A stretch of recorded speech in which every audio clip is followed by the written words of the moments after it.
Love this podcast? Support this show through the Acast supporter feature. It's up to you how much you give, and there's no regular commitment. Just click the link in the show description to support now. You're locked in. Look at what we have here, folks. To the only show that matters. The cream of the crop. Duke loves wrestling. And there is no one that does it better than your host. I have come here to chew bubblegum and kick ass. The Duke. And I'm all out of bubblegum.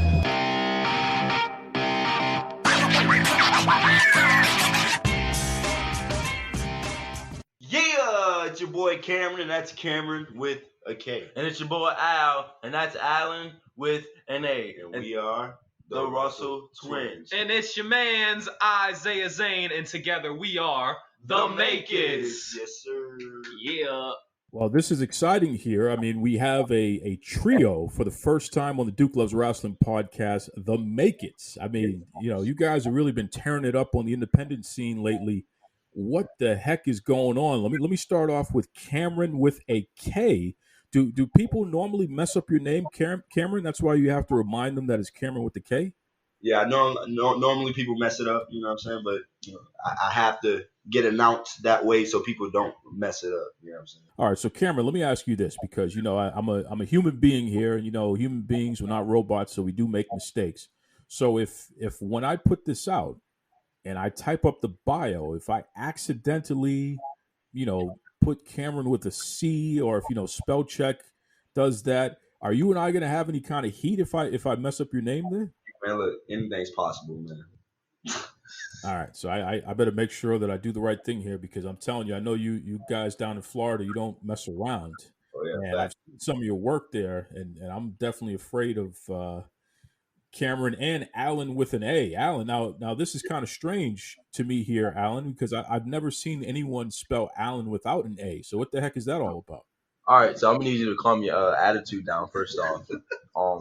It's when you think about it, when you get the rigmatobe and the shimnadobe, right? And then when you get when you put it together, it's like it's math, but it's not really math, right?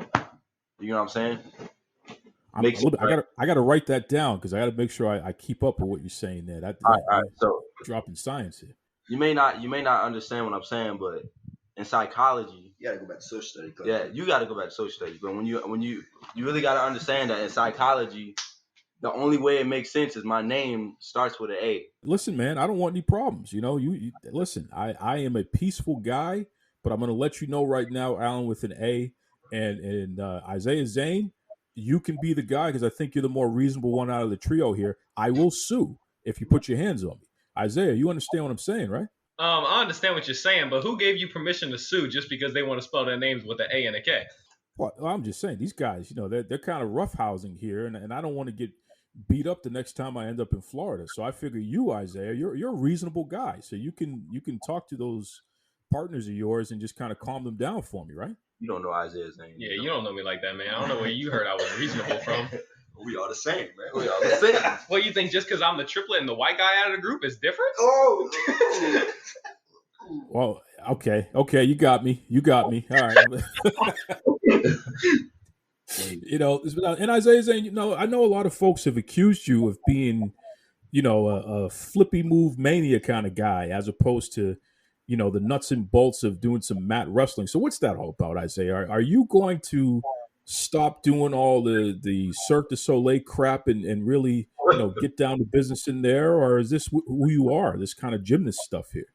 First of all, I did not do that many flips, so I don't know where you heard that one from. I did do a few little flippity-dippity stuff at the last CWF show, but it was against some guy who was about 6'10", 300 pounds, and all them flips didn't make me win the match, so I don't think I need to change anything. No. I don't understand how I get these wrestlers on the show, folks, and I piss them off. I mean, the Make-Its, I thought we were going to have a peaceful interview, but as you can hear, we're going down the wrong path already. Let's talk about Best in Class, okay? GCW Rising, the young professors put together a fantastic card. Friday, April 9th at 10 a.m., the Egypt Shrine Center in Tampa, Florida here. What can we expect from the Make-Its? Let's start with Kameron with the K. What can we expect from you folks there? Entertaining wrestling. You know what I'm saying? You know, we are entertaining no matter what. We're gonna put on the show no matter what. We don't know who we're facing, but for who we're facing, They about to get slapped up. Wow, yeah, I you know that hurt my ears, so I can only imagine what that would do to a face. So there's no two ways about that. What about Alan with an A? I mean, is there anyone in GCW that you're looking forward to slapping up like Kameron with the K just did? I'm gonna interrupt you. Hold on. Wait, we got some beef with Culture Inc., man. You see, Culture Inc., we got some beef with them. We had beef with them in the past, and I don't think it's resolved. My bad. I interrupted them. Okay, well, anyway, as I was saying was, guys like Culture Inc. and what's the other team, Viva La Amish? Those guys, I don't really like them. I really don't have a problem with Viva La Amish. We haven't had any beef in the past or anything so far. But as it goes for Culture Inc., you know, we got a little feud going on. They one specifically, Nick J. Holiday kind of excluded me from the group in some old match we had not too long ago. So we kind of got a little beef with them, but it is what it is. But you can expect that the Make It's and Culture Inc. are going to make some magic together whenever we face off in the ring. Exactly. And Viva La Amish, you see, I don't like the fact that there's multiple three-man groups in one company. It just doesn't make sense. You know what I'm saying? There's only room for one group, and that's the Make It's. All right, but listen, now Kameron with the K, I got to say this, okay? I got to be honest with you fellas here. You are the Make It's. You are, literally the hottest three-man group happening down in the Florida independent scene today. But Kameron with a K, Malik Bosidi is a close personal friend of the Duke Loves Rasslin podcast. He's been on before. He's someone, Culture Inc. They're kind of our group here on the show. So are we going to have any heat? Because I'm more friendly with Culture Inc. I mean, I don't really know you guys too well. Hey man, well it sounds like you're gonna have to get to know me, because this beef between Malik Bosidi, Eli Knight, and Nick J. Holiday isn't over. And if you happen to be in that picture, you could take the ass whooping with him. Okay, all right. Alan with an A, you got to calm your boy down there. All right, this is getting a little too serious here. Come on, Alan with an A, help me out. I mean, I'm gonna have to agree with my brother on this one.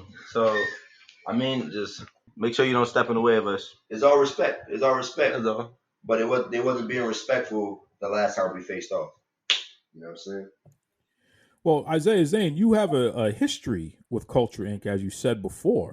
So why didn't they make you part of the group? Because it kind of sounds like you're a little jealous, and that's why you linked up with the twins there.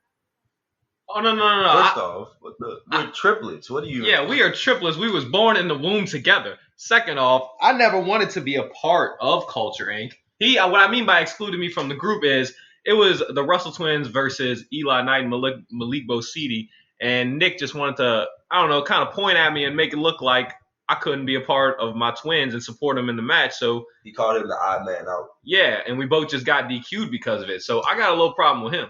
I saw that match, and it looked like you guys were trying to bend the rules a little bit here. I'm a neutral party in that regard. I'm just telling the truth here. But I don't know. But Kameron with a K, let everybody know, because you guys are definitely tearing it up on the independent scene. I know a little birdie told me that there are a couple of major promotions that are looking at what's going on with you fellas here. They may need another six-man tag to jump into the fray where they're at there. So why don't you let everybody know, if they want to check you out online, what's the best way they can do that? All right, if you want to check me out online, you can go to Instagram, CRussell12345. That is my Instagram. CRussell12345. And you can just check me out on Facebook, Kameron Russell, but it's spelled with a C, because Facebook won't let me change my username. So it's Kameron with a C. All right, look that up. And also you can find us on YouTube at the Russell Twins. It's DARUSSELL Twins. All right, Alan with an A. I don't know how you're going to call yourselves the Make It's when your brother here, Kameron with a K, his social media has a C in it. So I'm very confused right now. Okay, and I might have to give Malik Bosidi a couple of extra dollars here to straighten out Kameron with the K here, since his social media is all over the place. All right, so first off, I'm gonna need you to not do that, and second off, it's spelled with a C because, like we said before, when you get the Aruba flabbing, right, that rigmarole, and then you put it together, right. I'm writing it down. I'm writing it down. I gotta look up what these words even mean. All right, write that down. It's in the dictionary. It's like the best words in the dictionary, like right now. You get the Aruba flabbing. Did I say Aruba flabbing?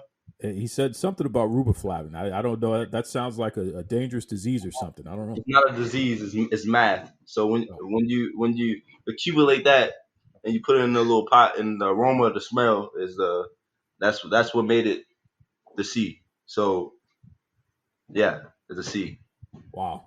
Okay. Well, Izaiah Zane, what about merchandise? I mean, I know you guys have some new merchandise that I've wire out there. I did not even get to say my Instagram. You do that later. All right, I'm fine. Yeah, you can get the merchandise at teespring.com/store/the-make-its. That's where you can find the Russell Twins merch. Yeah, it's where you can find Izaiah Zane's merch. And, of course, the Make It's joint merch. They got T-shirts, they got hoodies, they got stickers, they got posters. I think they even got phone cases. They got jogging pants, sweatpants, everything you can find. Satchels, fanny packs, wallets. Alan with an A. What was that Instagram that we missed there? Oh, so my Instagram is Alan Russell 939. That is ALLEN RUSSELL 939. And on Facebook, it's simply just Alan Russell. You know, I got to talk to you, Russell Twins, about the fact that you both don't spell your names right. I mean, Al, it's supposed to be ALLAN. I don't know where this E came from. Who spells Allen that way? I've never seen. Do you spell Tim Allen ALLAN? I don't think so, and that's Santa Claus. Wow, well, you win that round. That's true. That is true. You win that round. You know, the Make It's, I got to tell you, I'm glad that I'm in Boston, Massachusetts, because that's the only reason why I can say the things that I'm saying right now. But the next time I'm in Florida, I will wear a disguise, because I have a funny feeling that after you hear this back, you guys aren't going to be too happy with Duke Loves Rasslin. Hey, look, I'm good with names. I mean, I'm not good. I'm good with voices. So Yeah, if I hear your voice, Okay. You see, he's talking about slapping people up again. Once again, folks, GCW Rising Best in Class with the Young Professor. Okay, all the up-and-coming talent are going to be showcased Friday, April 9th, 10 a.m., Egypt Shrine Center in Tampa, Florida. Definitely got to check it out. Head over to the GCW, and that's Generation Championship Wrestling. Head over to their Facebook, to their Twitter, to all their social media, their website, and what have you there. Once again, the Make It's, thank you very much, fellas, for joining us on Duke Loves Rasslin. Kameron with the K, Alan with an A, Izaiah Zane, a.k.a. Mr. Flippity Dippity. yeah, thank you, bro. All right, bro. Appreciate you. You'd think after nearly 5 years of doing this podcast, I'd figure out how to not get myself in trouble with these wrestlers, but I don't think I could show my face around Florida because of the Make It's. Oh, my goodness. You know, got to check those guys out, man. Really exciting tag team, triple tag team, 6-man tag team. Got to check those guys out. You know, last week we had Jeremy Gomez of GCW on the show, and he talked about a lot of serious topics there. And I wanted to bring somebody on the show who was involved in the controversy, because it's, you know, here at Duke Loves Rasslin, everybody has to get an opportunity to say their piece, right? And we want to make sure all the facts are made available. People can get it off their chest, and the truth can be out there for folks to consume, and then we can hopefully move on and move in a positive direction after that. So check out this conversation that I've had with Miss Kaci Lennox. What is up, guys? It is Kaci Lennox, and I am coming to you from Duke Loves Wrestling. What is up? I'm doing fantastic, Kaci Lennox, and welcome back. This is like a thing now. This is a thing. It is a thing. You're like my exclusive podcast person. Which is pretty cool. I feel honored to have that going on here, because You're truly somebody that finds a way to continue to keep your name out there, huh? Relevancy. That's right. Whether it's good or bad. As long as they're talking about you, isn't that the whole point? That's what they say. But I mean, let's be honest, it's not really good if it's bad. Yeah. Well, what's going on down in Florida, though? I mean, with the weather today, it's like almost 75 degrees here in Boston, which is just unheard of, especially for this time of year. I know it's very different. What's it like down there right now? So it's 84 degrees right now here in Winter Park. But honestly, like, so when I worked yesterday, it started off kind of cool. So maybe like mid 70s. And then all of a sudden the sun decided it wanted to come out super hot. Like it's something where you can't even like just stand outside. It's that freaking hot. But it was also only like 80 degrees yesterday. But my coworkers and I were just like, dude, why is it so hot? It's like the sun is like right on your back, not all the way up in the sky where it's supposed to be. It's just annoyingly hot. We actually had last weekish, it was like 60 to 70 throughout the day. So this weather is so temperamental, but I'm glad that like Florida's not the only one getting it. Well, because you're from more mid-South. You're not born and raised in Florida. No, I'm from Maryland, so I don't even know. Like I haven't checked the temperature in Maryland in years, but I mean, I'd assume it's probably like Boston. It's probably around like 75, maybe 80-ish. I'm going to look that up now. But Maryland doesn't get unbearably hot on a routine basis like it does where you're at now. No, it definitely doesn't. The weather, I would say, is more like where you're from, so more in Boston, except for the winters. I feel like it gets colder up there versus in Maryland. Yep, that's for sure. Yeah. That's for sure. And listen, I'm a December baby. Oh no. Uh-oh, what happened? Sorry. I just looked up the temperature for Baltimore. It's 57 degrees. Whoa, big difference. How in the world? Right? Like, I don't understand how Big you're 75, 57, and then 84. Like, well, some people call it global warming. I don't know. There might be some truth to that. I don't know. So I feel like it is like nowadays. I know. We're finding out the hard way. I mean, Jesus, there was a big snowstorm in Texas of all places. Oh, I know. Right? I know. And they had their electricity out. Like, thank God they have it back. I know. That was crazy. Yeah, it's been wild. I mean, when you really think about all the things that we've all been through over the past year and change, it's really been a lot. It's been a lot. It has. With you, it really makes me give pause because Kaci, you're somebody who there was a time where we didn't even think you were going to be still in the wrestling business. You had to take some time off because you got sick. And I know we've talked about it before on the show, but just as a quick refresher, what happened a couple years back? So to I guess make things quick, a few years ago, I had wrestled at a show and then I flew back home. And a few nights after that, I started having some sharp pains, which I eventually, went to the doctor for, and they said that it was a blood clot. So I had to take off 6 months from wrestling. And I probably I'm stubborn. So I didn't really take off 6 months from wrestling.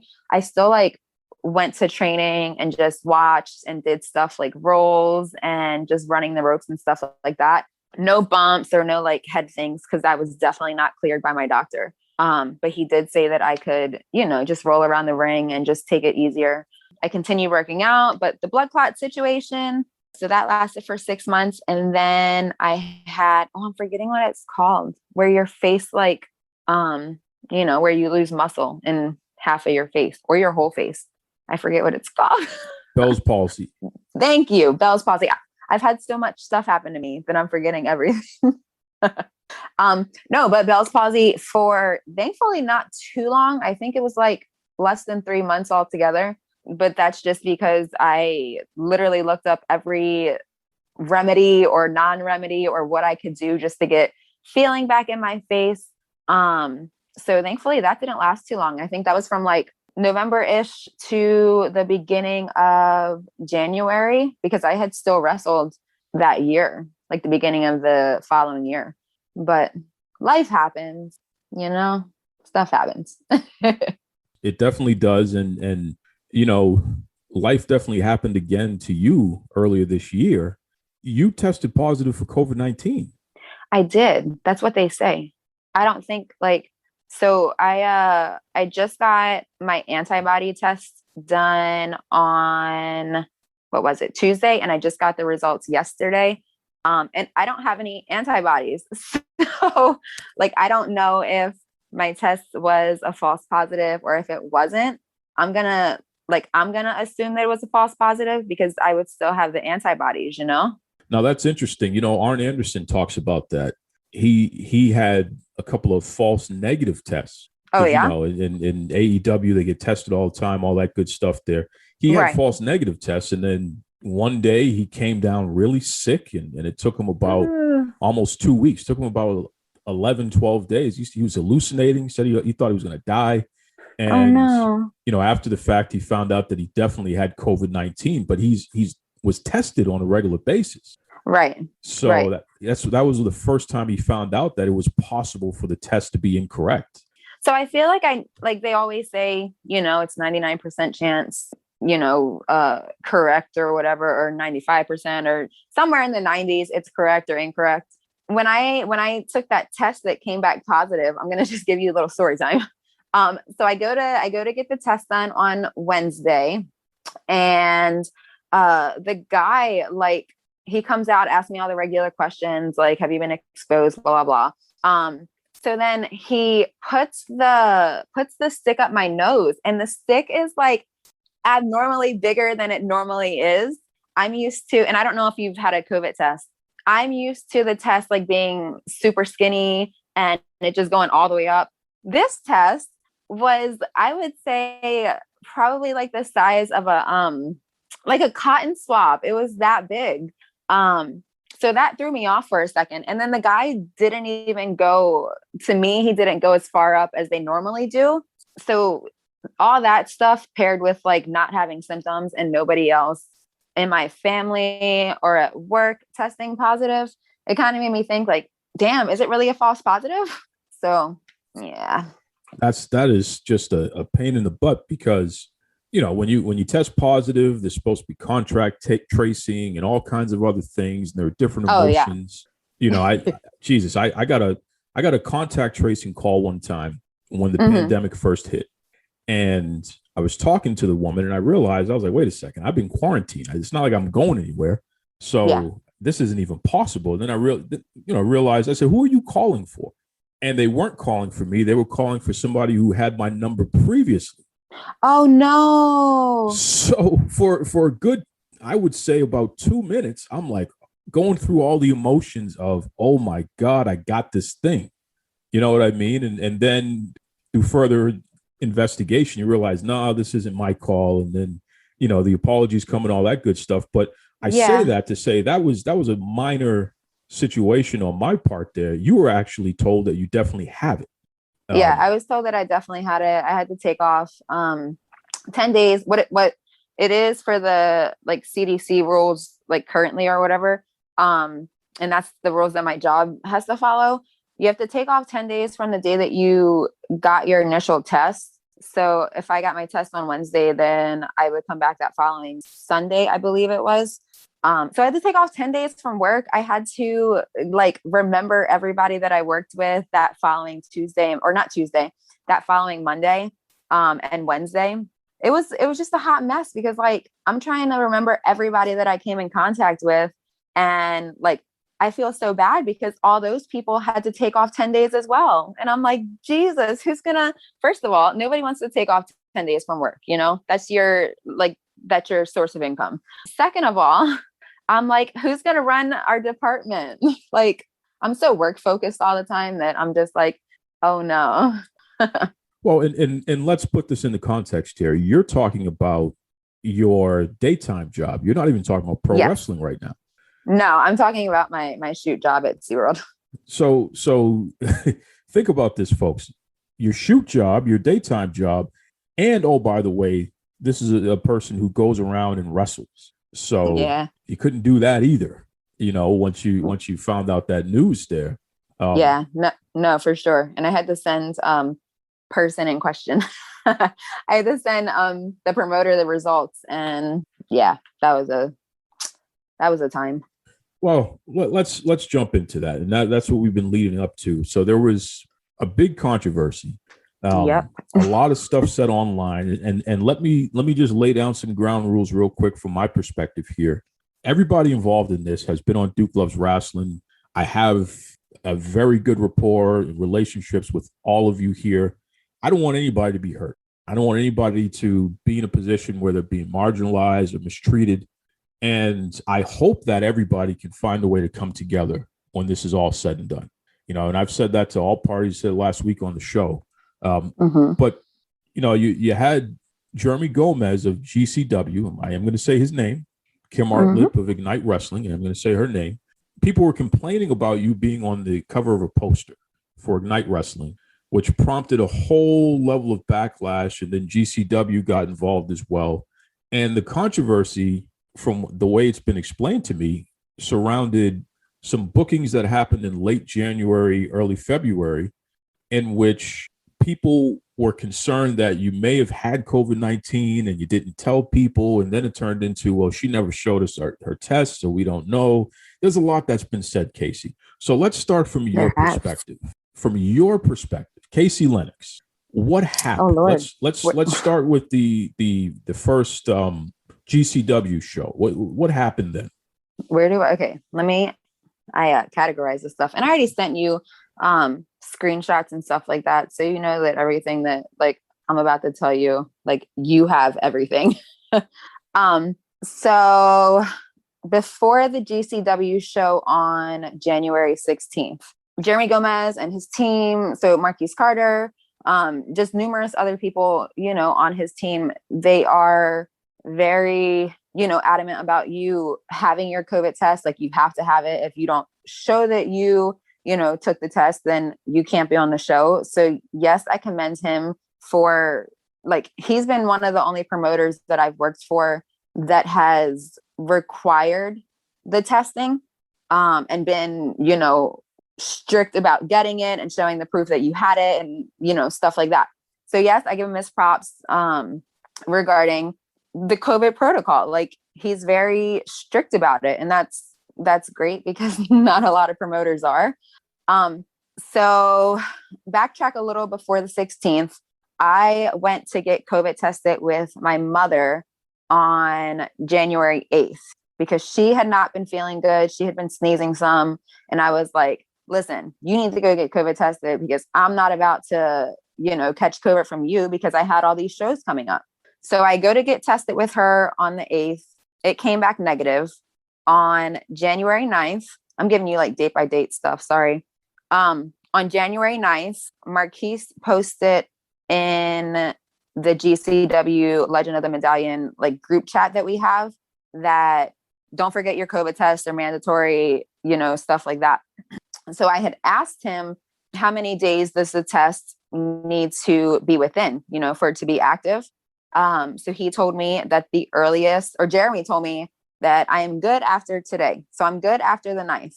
So on January 13th, I went to get another COVID test, which came back negative. So I sent it to Jeremy. I actually sent him the way that GuideWell does your test and sends you the result. They send you this thing through, it's called Crucial Care, and you have to log in. It has to send you a temporary code, and then it keeps you logged in for 12 hours or whatever. So I sent him that like an idiot, thinking that he could log in himself. And then when I figured out that, he couldn't log in, I had screenshotted the results and then sent it literally.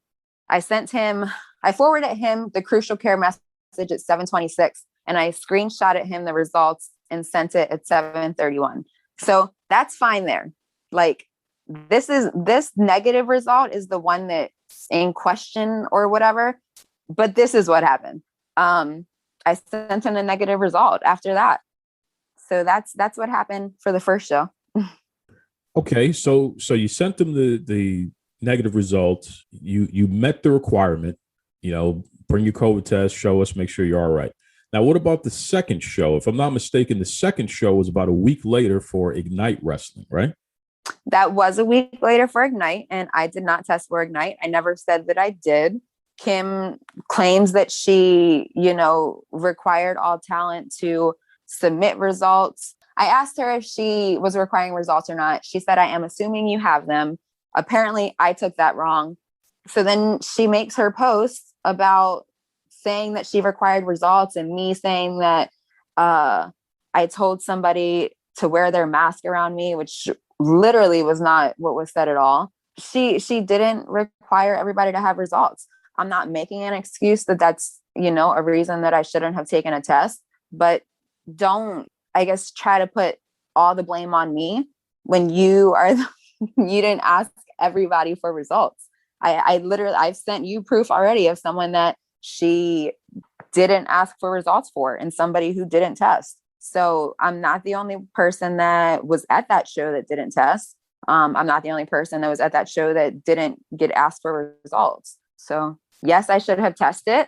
That's on me, but like it's kind of on both of us. As a promoter, she should have not let me work without a test result. And as a talent and as the champion or former champion, I should have tested. So yeah, that excuse is just, yeah.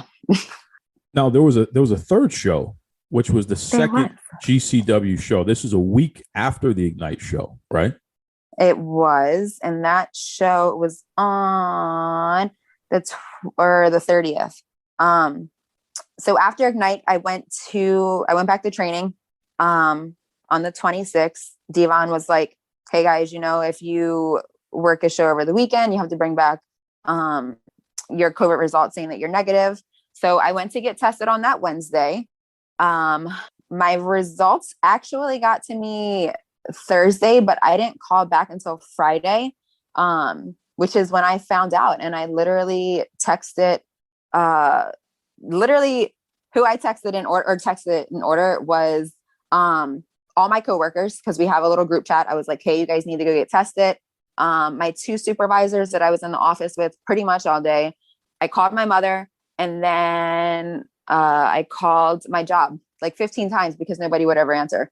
So that's literally what happened. And then I sent Jeremy the results at un momento. I'm getting the thing. I sent Jeremy the results on January 29th at 9:49. So like, I don't understand where all of this like stuff is coming from. Just personally me. Yeah. So that's what happened. And it was a lot of stuff. I mean, there was a lot of back and forth, bunch of people weighing in, saying a lot of different things. The main idea is that there just seems to be a lot of confusion here in terms of, were you required to test? When were you required? When did you actually test? When did you get the results? Which, you just laid all that out for us there. So that's important, because one of the main call outs was people were concerned that this was a recent thing, right?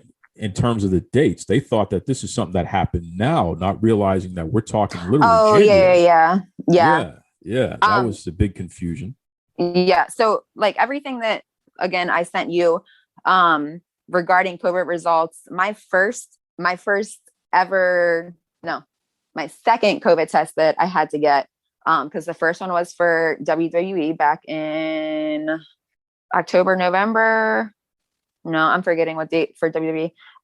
So my first COVID test that I had to take on my own was for AEW, actually, and that was on the 28th.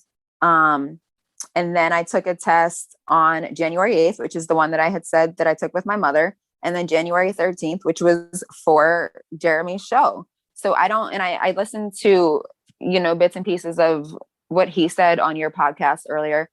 I haven't worked for anybody except for him, Kim, AEW in November, and Platinum, which was this past weekend. So like, I don't understand where he thinks or anyone else thinks that I, took a result from a week ago from a major company when, first of all, that's not even how they give you your results.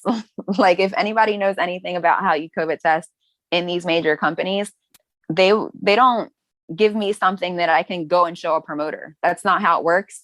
At least that's not how it works when I was there. I don't know if they switched it, but that's not how it worked when I was there in November. So whatever major promotion I was at, you let me know, because I haven't seen no paychecks. Like I don't get it. Yeah, you definitely need those paychecks. I haven't. So I don't. The last time that I wrestled was not November 28th, but the last time that I had wrestled was for AEW. And then I didn't take any bookings until the beginning of the year. And I figured that I would take, this year I would only take bookings that, were at bigger promotions or let me work like bigger people and better people, because I don't want to put myself at risk and catch COVID. Like it's not worth it to me. Like I have asthma. I already have problems breathing. My doctor has me on like 15 different medications just to be able to breathe. 15 is definitely an exaggeration. It's more like 2. But why would I want to catch COVID? Like that makes no sense to me. In retrospect, when you think about everything that's gone down and the way that it went down, is there anything you would do differently? I mean, I would just test for Ignite, but other than that, like there's nothing differently I could have done. Fair. Or I should have done. Like I literally submitted everything that he wanted. So I don't get it. Is there a way that everybody can kind of come together and just be all right again? Is that possible? Maybe not. I'm apologizing for not testing for Ignite. I'm not apologizing for anything else. Like I don't need to. I did nothing wrong in this situation. And I'm standing by that because I didn't. What about any other wrestlers out there who are listening? I mean, do you have any advice for them? Because look, it's crazy. And even since January, I know that there are more and more promotions who are easing up on their requirements to get tested, which just boggles my mind. I don't understand it, but it is what it is. Do you have any perspective, any advice from your side of town for other wrestlers out there? I guess just get tested before all of your shows and then keep your paperwork so they don't think you're lying or think you Photoshop anything, which, dear Lord, that's another story. But I would just say keep your paperwork so that you know that you've been tested and they know that you've been tested and aren't up here messing with stuff. That's all. There it is. Well, listen, Kaci, anytime you're on the show, people get excited. You have a very strong following online. In fact, when all of the back and forth was going on, it was pretty interesting to see how many people jumped to your defense and was ready to go all the way to hell for you. No, and I appreciate everybody who has defended me, and people who haven't. I mean, at least you're showing your true colors. But at the end of the day, when somebody is blatantly criticizing me and convicting me of something that didn't even happen, something that's not even the truth, and you're sitting there threatening my life, you're threatening my career, you're like threatening my character. Like, who does that over something that you think happens that didn't even happen? But it just does not make sense to me. That's deep. Well, why don't you let anybody listening know how they can keep up with you online? Because I know that you're very active online. You got great websites, things going on. Yes, you are. How can people keep up with Kaci Lennox? You guys can keep up with me just by following me at the Kaci Lennox across Facebook, Instagram, Twitter, literally everything. And then my merch website is just KaciLennox.com. So like he said, I post everything and I'm super freaking active. And now that I have a good solid 2 weeks off, I am able to respond a lot more. So yeah, I'm very active now. Do you have any new merch coming out at all? You can give us the exclusive here, Kaci. I just, I don't have any new, I need to do a new t-shirt. I need to find a cool design, or a cool saying that I want to do. So right now I just have, the same, not the same 8x10s. I have new 8x10s. I have my KISS cards up there and my trading cards still, stuff like that. But I need to find a cool new shirt. I need to think of a little caption-y thing. But for now, just 8x10s. Her name is Kaci Lennox. Listen, once again, thank you for joining us again on the Duke Loves Rasslin podcast. Thank you for having me. And there you have it. I mean, again, we've heard from Jeremy Gomez at GCW. Now we've heard from Kaci Lennox. Still an open invitation for Kim Artlip over at Ignite Wrestling. So stay tuned. You'll see if we have Kim on the show. I just hope everybody comes together. I hope everybody comes together and gets past this disagreement that's going on here. It's pretty serious, of course. I think all parties involved, they've done things wrong, and they've all admitted that in their own ways there. I just hope people just find a way to move in a positive direction together. That's my hope, and I'm sticking to it. Is what it is, right? Okay, we're going to take a quick break, and then I'm going to play for you something very interesting from our man, Alan Roulette of Riverhorse Photography. This is Alexa. And this is Brianna. And we're Sugar and Spice. And you're listening to Duke Loves Wrestling. All right, before I wrap up the show today, I want to play for you a very serious exclusive. I sat down with Alan Roulette of Riverhorse Photography and Riverhorse Wrestling Photography. Alan's been on this show many times, and he's such a great guy. He's literally my favorite photographer on the planet. And I had a conversation with him for my other podcast, Tell Us the Truth, which is a show that deals with, the experience of the average person out there, especially as it relates to systemic racism and things of that nature. It's a more political leaning show. So, I wanted to have Alan come on that show because he is a small business owner who's been affected by all of this COVID-19 stuff. And I thought it'd be interesting to hear how Alan's been doing, since the pandemic broke out and what he feels is in store for the future. I was very surprised to hear what I heard from Alan. This is an exclusive, and, that episode of Tell Us the Truth is not going to come out for another 2 weeks here. So the world will be hearing it in its entirety then. And I encourage everybody, go to your favorite podcast app, type in Tell Us the Truth. Definitely give me a follow there. You'll enjoy that show, especially if you like Duke Loves Rasslin. It's like Duke Loves Rasslin, just without the wrestling. It's the best way I can describe it. But anyway, Alan said something very serious, and I wanted you to hear this because it relates to pro wrestling, and it relates to his Riverhorse Pro Wrestling Photography business. So we're going to hear from Alan, and that is how we're going to end the show. You'll hear Tony Schiavone doing his thing at the very end. So until next time, be kind to yourselves and be kind to others. Here is Mr. Alan Roulette with some exclusive news concerning Riverhorse Wrestling Photography, and then Tony Schiavone will take it away after that. Alan, talk to me about the COVID-19 pandemic and how that affected your photography business, because I know that's your bread and butter. That's the main thing that you do. My baby. You own it. You own it. So that means that, for better or worse, everything falls on your shoulders there. So, a little over a year ago, the entire world suddenly stopped because this thing that wasn't supposed to be a big deal became a very big deal. So what happened over in your world there?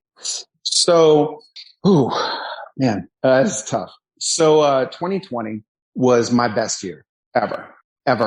I was making money hand over fist. I hate to say that in public because then people, why are you charging me so much?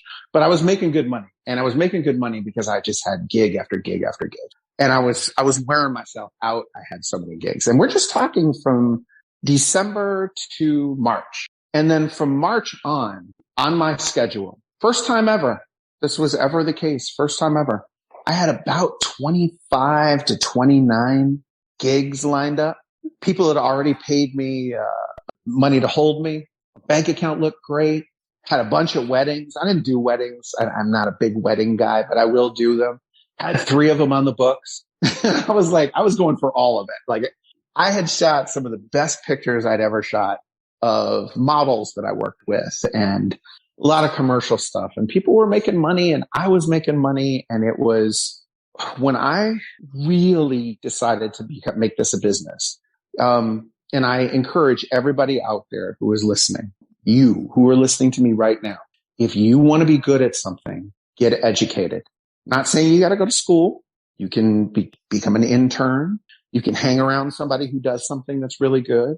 You can take individual classes. You can do whatever you want to do. But if you want to get really good at something, you got to get educated. You're not just going to just figure it out. You know, some people do, but there are people now who are better than they are because they stood on their shoulders. You have to stand on the shoulders of giants in order to be taller. You have to do that. So I had one instructor who was just amazing. He's in Seattle. He doesn't teach photography anymore. I was one of 2 students that he had ever. And the kid that, oh my God, the other student was like 13. All right. And was just everything that kid shot was just beating my ass every single way. To be 40 something and every week a 13-year-old is shooting something better than you is the greatest just motivator in the history of motivators. It was, well, I'll show you. And then next week they should do something better. I'll show you, you know. So eventually, he had told me, he'd given me this timeline. He goes, in assessing photographers that are in your area, that are freelance, and looking at their websites, and looking at what they're doing, and looking at this and that and the other, I predict you'll be self-sustained. That means studio, the whole thing, maybe even hired somebody by, I think he said June of 2019. And June of 2019 came and I wasn't quite there.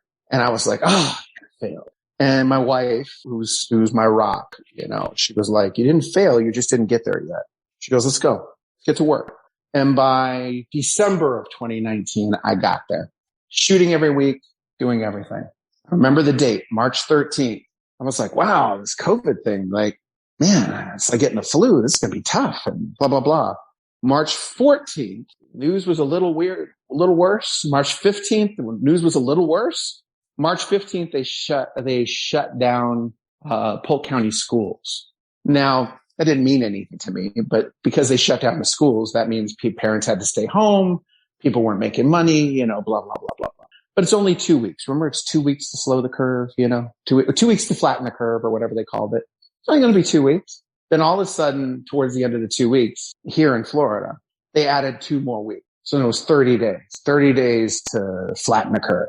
And I'm like, damn. Well, in that first 2 weeks, I had 17 cancellations off the books. I want my money back. Well, you can only get so much of your money back, but yes, you can get some of your money back. By the end of that 30 days, all my gigs were gone and my phone wasn't ringing.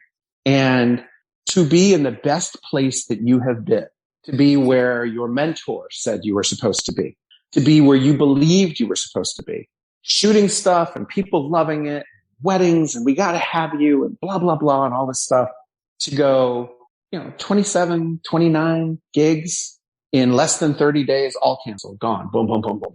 I'm like, I'll just make it up. Things will get better and I'll just make it up. Things will get better and I'll just make it up. Then I had a wrestling shoot, 4 people that came in to shoot with me. A couple of guys that I love, Dakota and some other people with them came. And I was like, okay. Got my mask on. Everybody's cool. They said don't worry about wearing a mask. And my wife brought me home a mask anyway because she works in the medical field. And I was like, man, I'm more protected than everybody. Shot them. Then it was done. That was in March. Next shoot that I did was June 6th. Like, that's it.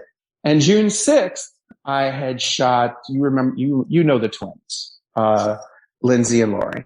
I shot them and, I think another woman they brought with them. And, Kate, you know Kate. I shot them then. And I'm like, all right, this is it. June 6th, right? July 17th, I think it was, or July 18th was my next shoot.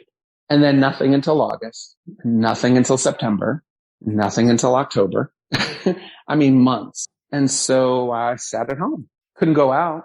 What am I going to do? Wander around the mall? Can't do that. Can't go to the store. Can't go to Walmart. Go to the grocery store, stay 15 minutes or whatever. But it was house arrest. I was on house arrest for months. And it came out to about 7 months straight, you know, and then I finally started getting little gigs here and there.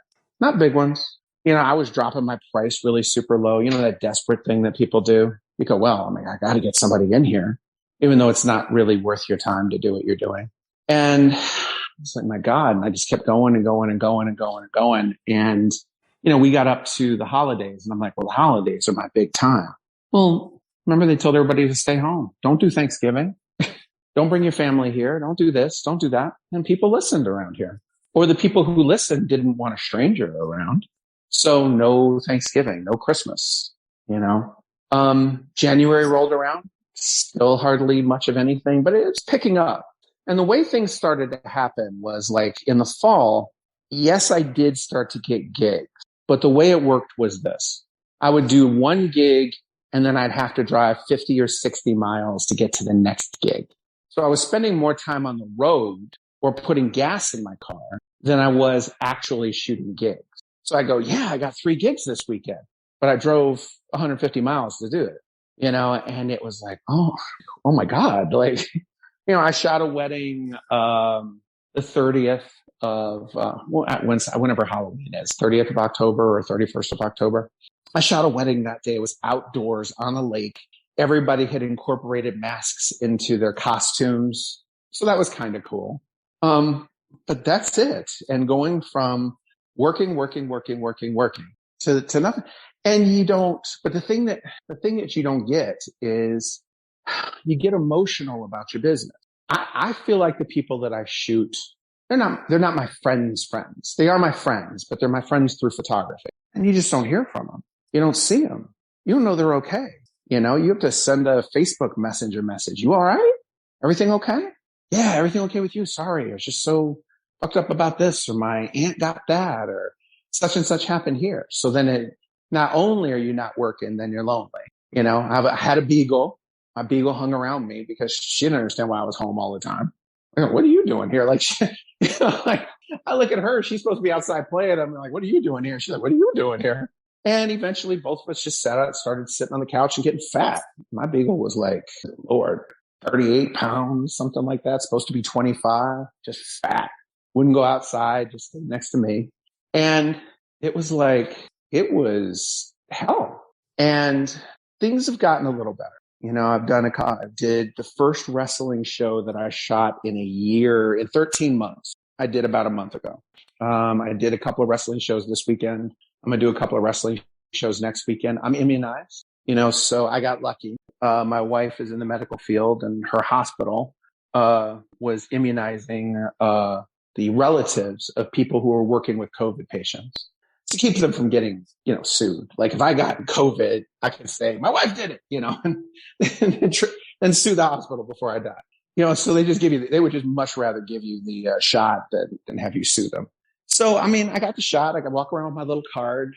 I'm starting to get a few gigs here and there, but it's when I look at where I was over a year ago and what I was doing and who I was working with and what was happening. And I look at it now, I don't see people talking Riverhorse on social media like they did.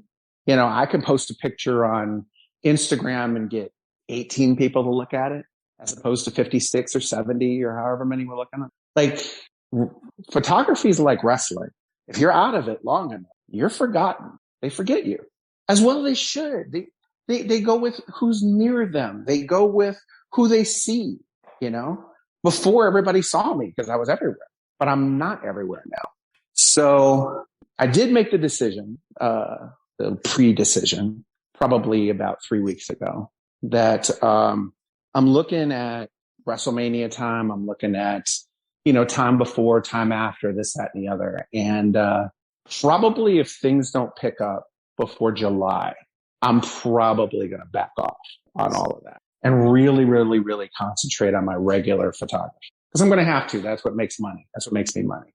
And if things with the regular photography don't pick up by probably around December, January 1st, that's the end of busy season. I'm probably done. I'll shoot for my friends and, work part-time maybe, but maybe I'll go back to teaching. Maybe I'll work in the financial district. I can do that. I can go back to work in medicine. I can go back to doing a lot of things, but like it was crazy. Like I was being intentionally vague with you when you were pre-interviewing me. But things have gotten so bad that, not bad. I don't want to say bad, like, oh my God, because there's people who are starving and there's people who don't have homes. And I'm not down at a food, locker asking for people and I'm asking for money or anything. I'm not doing any of that. But, you have to get to the point where you go, how is my time being spent? And, I've got a couple of dates in my brain. And if things pick up a little bit, I am back in, like, I'm back in. But when you listen to the podcasts of the people who are the leaders of my industry of photography, and you listen to the things that they are saying, that over the last year, people have learned how to use SLR cameras. That's what we use for professionals use. People have learned how to use those. People have learned our tricks as far as how we do things on the computer with Photoshop or Lightroom and this and that and the other. People are using their really super fancy camera phones and taking pictures and are happy with them. And they're not hiring people like me anymore. People aren't hiring caterers anymore. And people aren't hiring a lot of people anymore that are what are referred to as, have gig jobs. Those gigs people are doing themselves. They are learning how to do it themselves. People are not going to their local stockbroker. People are going online and investing themselves. We saw what happened with the Reddit investors. We saw what happened with GameStop and all these things where some kid walks in with a few $1,000s and now has $52 million. He didn't need a stockbroker to help him do that. And one thing that is both beautiful and tragic, it's very Shakespearean to me, is how independent people have become, not dependent on needing other people to do things for them. But because that's the case, the people who do those things for them eventually fall to the wayside or have to come up with something else. So yeah, that's COVID. This is Tony Schiavone, and we're desperately out of time on Duke Loves Wrestling.